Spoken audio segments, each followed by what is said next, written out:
What is up, everybody? My name is Kyle Matovcik. I am the host of the In Liberty and Health podcast, where we talk all things liberty, health, and wellness, and beyond. My hope is to encourage and spread the message of liberty and physical and mental well-being. I hope you enjoy all the topics we talk about with our guests. We're on all major streaming platforms, so please sit back, relax, and enjoy. Man, I'm doing as good as anyone can do getting buried by his 13-year-old son on leg day. I'm not going to apologize for not being on this podcast because I got to go see Metallica. So if that's a problem, kiss my ass. Okay? All right. What is going on, everybody? I am recording this Sunday, April 3rd. My brother officially turns 29 today. If you saw him and I, you would probably think that I was the older one because I maintain a full face of hair, and he quite often does not. He's a little bit shorter. It's kind of irrelevant to the point today, but just kind of like a side note. I've been very, very ahead on podcasts recently, so I'm recording pretty far in advance. By the time this airs, the episode with Courtney Turner will be out. That was a lot of fun. And the episode with Adam Nutter, Mark Vizzacco, and Anthony Portillo will be out as well, which was my noted longest podcast I've ever done. I think it was 2 hours, 20 minutes. Guys are absolutely awesome. Hunter McWynn had designed me the promo that aired right before this. So big shout out to him. Make sure you go follow him on Twitter and visit his Redbubble, which will be linked in my promo video on my channel. He's an awesome dude, hosts the Where'd You Go podcast, and dude's like traveled all over the freaking world. I'm gonna get him on eventually, and we're gonna talk about it. He's just really good dude, and I can't say enough good things about him because he did all the brand designing for me, which will I plan to do more with that in the future, but we'll just kind of see how the show goes overall. So I'm sure some people might have seen recently that there's been articles circulating saying that there is fascism amongst the fitness movement, and the fitness movement is far right. Well, as you could see, I came dressed appropriately in Red Con 1 gear. I got a flag on the sleeve for those not not watching this on YouTube. It's pretty funny to me, and I got some takeaways. I got a few articles and different websites pulled up from the sources that were saying this. It seems so silly to me because you would think metabolic health and improving, your physical being, which I believe leads to your mental well-being, should be an apolitical thing. But everything has to be political now because we've had this government that just grows and grows and grows and grows, that people now feel like that they have to push very, very hard for what's good and what's bad. So anything that's not within their preferred political sphere is bad, and everything that is within their political sphere is good. And we need to maintain control of the government so that way our will can be forced on everybody else, and we can be happy with the slice of pie that we've been given. The 51% voted for Joe Biden, even though that's not really what it is. However you want to look at it, everybody gets Joe Biden because the majority decide. It's mob rule, right? We all know that democracy is not a sustainable thing for a country just because you can't rule and live by mob rule. It just doesn't work. There's too many different personalities, economic incentives, and different things at play to just kind of say that 51% know what's best for 100% of people. So obviously, as a libertarian, we believe in decentralization and having the power at the lowest levels possible. Now, that's not to say we don't believe in any authority or power at all, but we just don't believe in centralizing it into this giant governmental bloated body that believes it knows best when it's furthest away from what it may be governing. Kind of a long tangent, but without further ado, I think we should get into this. I'm going to be reacting and reading it. I've read a little bit of it, and we'll just kind of see where this goes. And it's, from what I've seen, it's very, very funny. So hopefully you guys find this about as entertaining as I do. So this was the first one that I saw. I believe it was actually Phil Labonte that had shared this on Twitter. So, pandemic fitness trends have gone extreme, literally from MSNBC.com. White supremacists' latest scheme to valorize violence and hypermasculinity has gone digital. Um, it appears the far right has taken advantage of pandemic at-home fitness trends to expand its decade-plus radicalization of mixed martial arts, and combat sport spaces. Never mind, like one of the most popular people in the world, if not the biggest podcast in the world, Joe Rogan. The dude supported Bernie Sanders, right? He voted for Gary Johnson and Joe Jorgensen. These are not far-right people. He's had some I don't even want to say he's really had far right people on, because I don't really consider Alex Jones or any of them far right. Yeah, is he a conspiracy kook? Sure. But like, he hasn't had insane far right neo Nazis or anything like that on. And he's one of the biggest names in the world and one of the biggest names in mixed martial arts. I don't know. I just read the news, man. Earlier this month, researchers reported that a network of online fascist fitness chat groups on the encrypted platform Telegram are recruiting and radicalizing young men with neo-Nazi and white supremacist extremist ideologies. Initially lured with positive physical changes, new recruits are later invited to closed chat groups where far-right content is shared.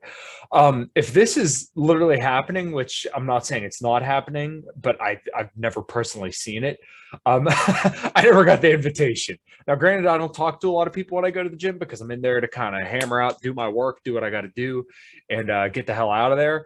But I was never personally sent any Richard Spencer videos or anything like that when in my time at the gym. And I did just change gyms recently too.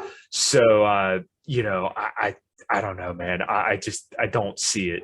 Maybe it's there. I don't know. So I apologize. That's my fucking asshole dog, Axton barking. You guys probably seen him on Twitter all the time. Anyways, physical fitness has always been central to the far right. In Mein Kampf, Hitler fixated on boxing and jiu-jitsu, believing they could help him create army of millions whose aggressive spirit and impeccably trained bodies combined with fanatical love of the fatherland would do more for the German nation than any quote-unquote mediocre tactical weapons training. Buddy. Now here we go. This is going to get clipped out of context. I don't think there's anything wrong with physically training people. Of course, people who are more physically fit are going to be able to better defend whatever they're there to defend.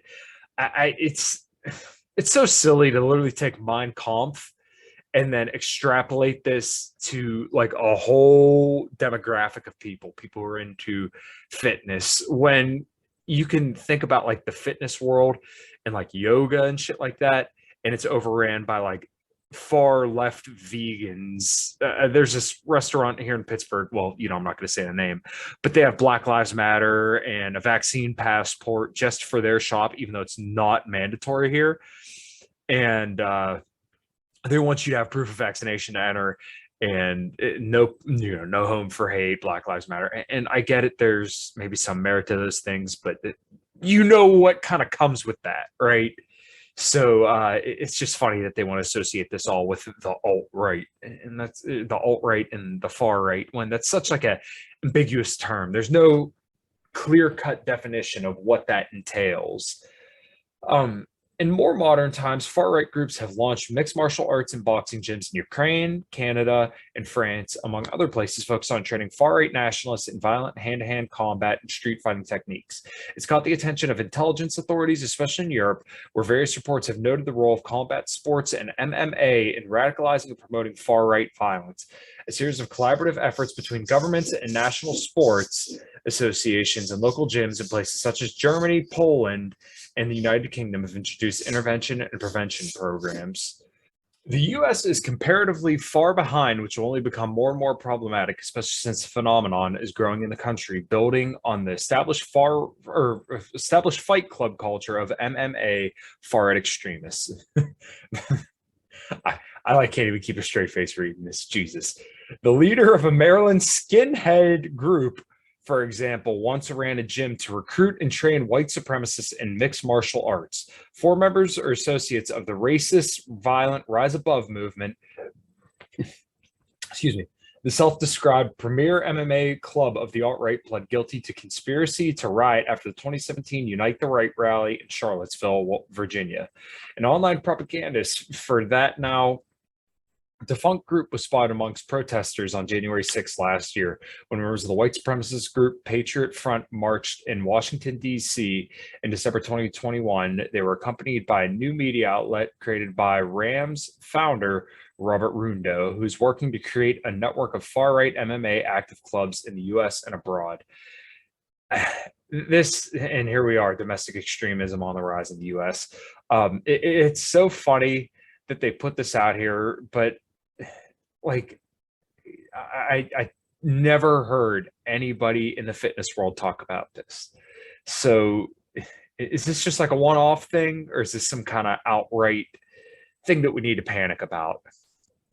I think it's something that we probably don't need to be very worried about, because you would think if this was a big deal, all the fitness people would be talking about this and trying to separate themselves from it. But clearly it's just like not a thing. But anyways, the intersection of extremism and fitness leans into a shared obsession with the male body, training, masculinity, testosterone, strength, and competition. Physical fitness training, especially in combat sports, appeals to the far right for many reasons. Fighters are trained to accept the significant physical pain to be quote-unquote warriors and embrace messaging around solidarity, heroism, and brotherhood. Its champion is a tool to fight the coming race war. Jesus, it's unreal. In the street battles that will precede it, recruits are encouraged to link individual moral virtues such as willpower, decisiveness, and courage with desired collective traits such as virility and manliness. This also works in reverse, with white supremacists encouraging potential recruits or activists to stay in good physical shape as a way of managing self-presentation to the public. The neo-Nazi blogger Andrew Anglin advised his followers that fat people should be required to commit to losing weight if they are to stay involved with groups or in-person gatherings, noting that continued obesity should not be tolerated. There's like not even words for some of the stuff that we're reading here. And I'm all about encouraging people to be better. If you've watched this podcast for long enough, you'll see that I'm trying to get the message out there for just whatever gets you a little bit better than you were the day before. And I'm all about telling libertarians, stop being fat losers. Stop talking about all the books you've read and all the Austrian economics and Bitcoin and all this other stuff. Be an interesting person. You know, get out there, be active, get outside, as the meme goes, touch grass. Be an enthusiastic leader of people who people want to look up to. I think that's the most important message that I could share. And I fail at this a lot too. This is something that I'm not just finger wagging people at. This is something that I aspire to as well. And I think I would love to see more and more libertarians do the same thing, because we're all a work in progress. And if we want to be a cohesive movement that's really going to change the world, which I think we can do, then we have to be, you know, great people. We have to be leaders of our community. And I know I've beaten this message to death, but it's what I really feel needs to happen if we want this to be, you know, a movement that's going to change the world. It's so silly to me that they would literally shame people for and call you far right for encouraging people to not be obese anymore. And yeah, I'm sure there's probably some crude messaging around there, and maybe a little of it's tongue in cheek, but I don't see the overall problem with just telling people that we should be better. So let me get back into the screen share here. So I actually found a thing on Reddit here. Why do fitness communities attract so much right-wing vermin? Quote, fuck. I just want to be healthy, not condition my seed for the good of the fatherland, or whatever dumb shit. Because a lot of the far right-wing rhetoric leans heavily on the idea of moral superiority being tied to physical superiority and traditional masculinity. Aggression, physical strength, perceived attractiveness are all supposed to be signs of good moral character and adherence to traditional values.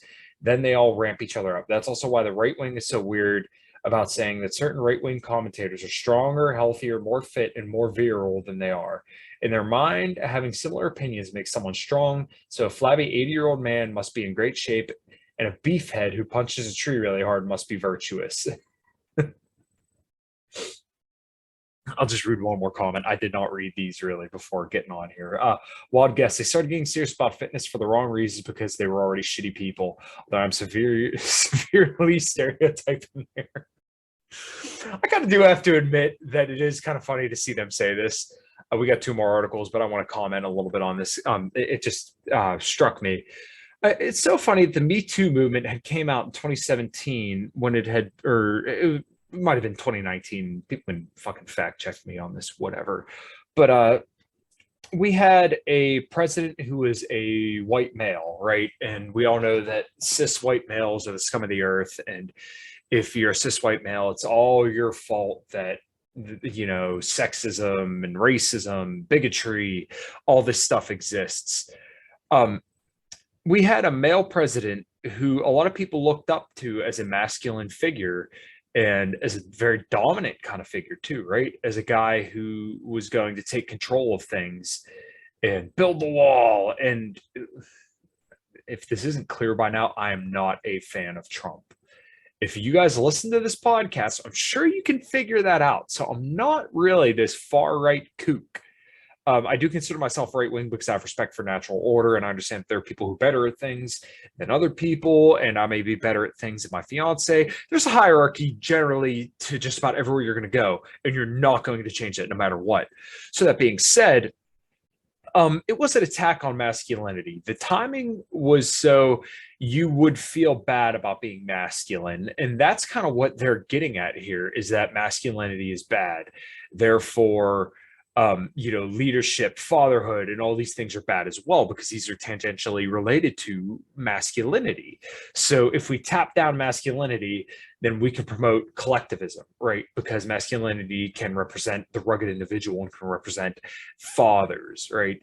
We have to demonize fathers so that way we can have social conventions around promoting motherhood, single motherhood, and this gynocentric society that we kind of have, where women are always good no matter what. Women are the default good, right? And we see this all the time. We saw this with the Will Smith thing. I'm not going to belabor that point anymore.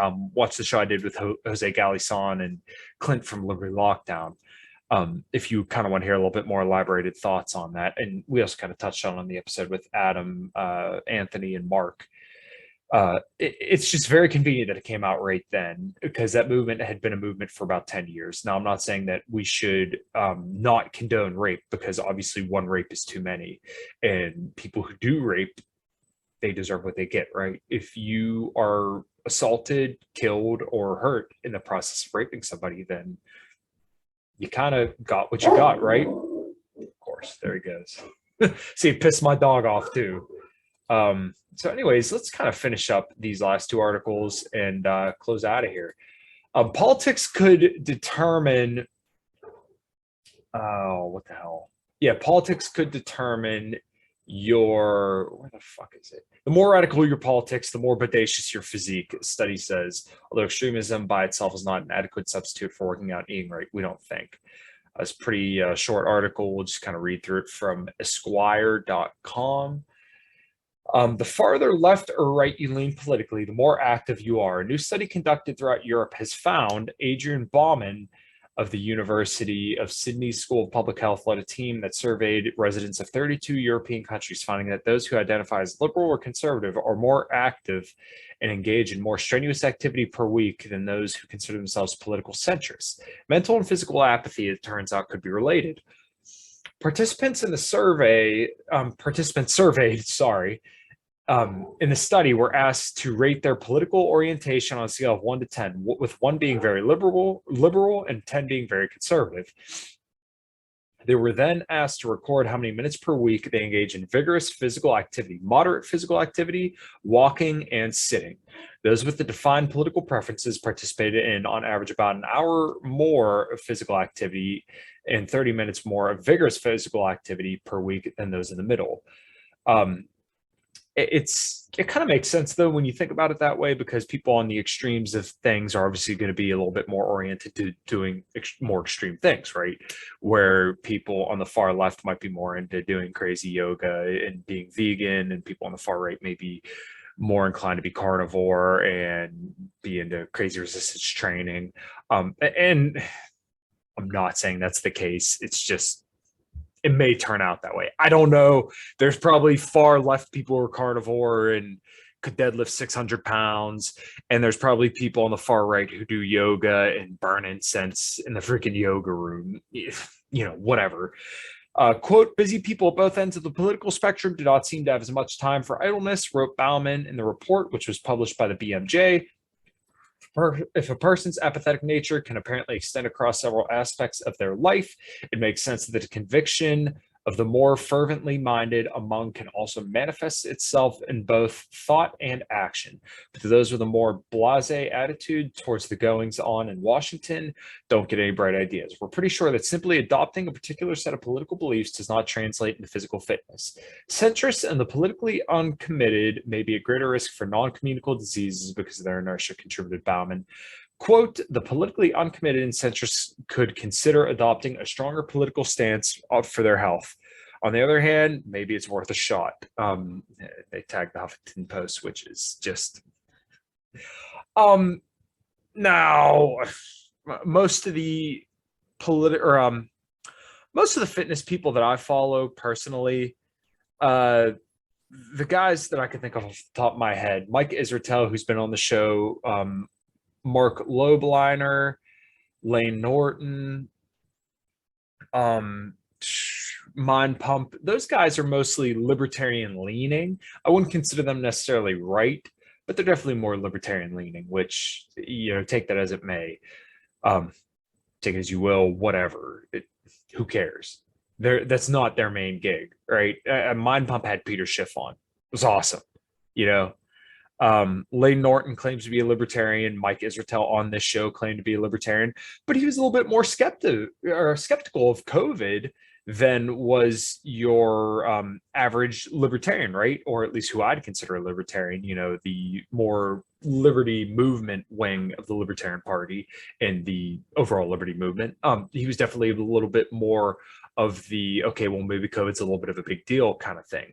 Now, I'm not dunking on him. I'm not saying there's anything wrong with his perspective. I understand, but just take that with a grain of salt. So this last article, this one was actually kind of funny to me. Gym bros are more likely to be right-wing assholes, science confirms. Now, this is from Vice. Vice. No time to worry about socioeconomic inequality when you've got to finish your reps, bro. It's kind of funny that they put that there. Socioeconomic inequality. It's so funny when they talk about this, because the thing that would potentially lessen that to the greatest degree would be what would be considered more right-wing policies, more free markets. Because when you give people the access to a free market and allow them to freely associate and allow them to work and do what interests them the most, and kind of pursue what interests them the most, then they're going to have greater access to wealth, because you're allowing people to freely associate and freely do what they would deem best for themselves. And if things don't work out in their favor, then they're going to do things that will obviously eventually work out in their favor, because you can't just not work or not produce for long periods of time, because you'll starve. You won't be able to pay your bills, To all you gym bro haters amongst us, come, be seated. This one's for you. Science, objective, empirically tested science, the science that tells us that ice caps are melting, has confirmed what many of us have long suspected. Gym bros are white right-wing jerks. New research from Brunel University finds that physically strong men who regularly go to the gym are more likely to be right-wing and support social and economic inequality than weaker men. This explains a lot, like Trump's weird grab and yank power handshake. He's just trying to assert supremacy over his fellow uncaring assholes. It's kind of funny. A research team led by Dr. Michael Price assessed 171 men aged 18 to 40, collecting data on their height, weight, Height, weight, waist size, hand grip muscularity, and arm and chest strength using a 3D body scanner. They also analyzed their political and social views, asking them whether they supported the redistribution of wealth, a key tenet of socialism, or believed that some social groups have dominance over others. Full pause right here. This is fucking hilarious. A research team led by Dr. Michael Price assessed 171 men. 171 men. Not even 200. That is such a small fucking sample size that you cannot extrapolate that to 330 million people in the United States, let alone the entire fucking planet. Are you serious? You're going to say Jim Bros are right-wing assholes because you surveyed 171 people. Like, sometimes these articles defeat themselves. You don't even have to do a rebuttal, but here I am. Participants were surveyed on how often they went to the gym and their personal wealth. Additionally, the men were categorized according to their facial attractiveness and perceived masculinity and dominance by a group of independent assessors. Quote, I've always been interested in the evolution of human morality, Price tells broadly. Over the years, I recognize there's strong correlation in male body size and shape with moral and political attitudes, and I wasn't finding them in females, so I wanted to do a large-scale study looking at men's physical shape in relation to their egalitarianism. A large-scale study of 171 people. Yeah. The new findings build on previous research, he adds, that suggests muscular men are more likely to support militarism and war. In the past, researchers have discovered a significant correlation between men who are physically formidable and their belief that some social groups should dominate other social groups. As I just said a little bit earlier, most of these people that I've mentioned are libertarian leaning, right? I don't know any good libertarians who support war. To be a libertarian, you have to be anti-war, because what reduces the most amount of human freedom? Death. What does war cause? Death. This is ridiculous. This is fucking ridiculous. Price's findings that rich muscle dudes are the worst. Under those rock hard abs lie the rock hard souls of men who doesn't believe in the spreading their riches around. It's basically your tolerance to the idea that wealth shouldn't be redistributed, Dr. Price explains. Some people thought it was horrible. Some people thought it was fine. Fascinatingly, the longer men spent in the gym, the more likely they were to have less egalitarian socioeconomic beliefs. But is it the gym turning men into entitled, unempathetic jerks, or are they in the gym because they were born that way? It's a real chicken breast and egg white omelet conundrum, to be sure. Oh, my God. So let me give you guys some closing thoughts here. To kind of tail out that article as well, when you go to the gym and when you spend hours and hours and hours and hours in the gym and you weigh out your food, you make sure you get sufficient protein, you make sure you do the right cardio, you make sure that you're hitting your calorie target every day. When you work your ass off to put on lean muscle mass, then yes, you feel better. And you feel better than some people who have not done that. Yes, you are better than some people in some regards because you chose to put off consumption right now, right? You chose to bust your ass. You chose to work your ass off to put on the lean mass so that way you can look better and you can feel better. You sacrificed in that moment, although I don't quite look at resistance training as a sacrifice, you sacrificed your time so that way you could put deposits in the bank so that way you could look better down the line, right? You can see my arms right here, right? Look, that takes a lot of time and a lot of reps and a lot of fucking work. It's not like you just go in and move some weights around and all of a sudden, look, you got muscle. No, I worked my ass off for this. And for me to lose 70 pounds like I have, I had to work for that. I had to quit eating ice cream. I had to quit eating whatever the fuck was put right in front of my face so that way I could lose weight and feel good about myself. So yeah, you know what? I am better than people who choose not to do that. But you know what? That's I'm not here to put those people down. I'm here to lift those people up. I'm here to tell you that I was there. I'm here to tell you that you can be better as well, right? I'm here to tell you that you can be better than you were yesterday. So don't fucking compare yourself to me. Compare yourself to you and who you can be and who you were yesterday. Let's get you better, right? Let's start walking a little bit. Let's just eat a little bit more protein. Let's figure something out that could just make you a little bit better.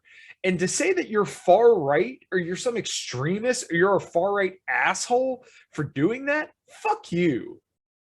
For real. I don't care. If that makes me far right to be concerned about my physical health and to not want to die early and to lower all the independent risk factors that put me at risk for disease and a shorter lifespan, if that makes me far right, guess what? I'm far fucking right then. I don't care. And if that makes other people far right too, they shouldn't care either. And you know what? I'll even take it a step further. If this means that all the fucking people who think that they're left wing, want to be fat, unfuckable, and have nobody care about them and they don't breed, good. You should be outbred of the fucking gene pool. And I'm perfectly okay with that. Geez, that's a long tangent. But thanks everybody for listening. We're gonna have some cool shows coming out next week. As always, check out Axe and Sledge supplements. Use code Matovcik10, MATOVCIK10 at checkout. Let them know I sent you their way and get yourself a little discount for your supplements so you can go be a far right extremist in the gym. And until next time, everybody, take care.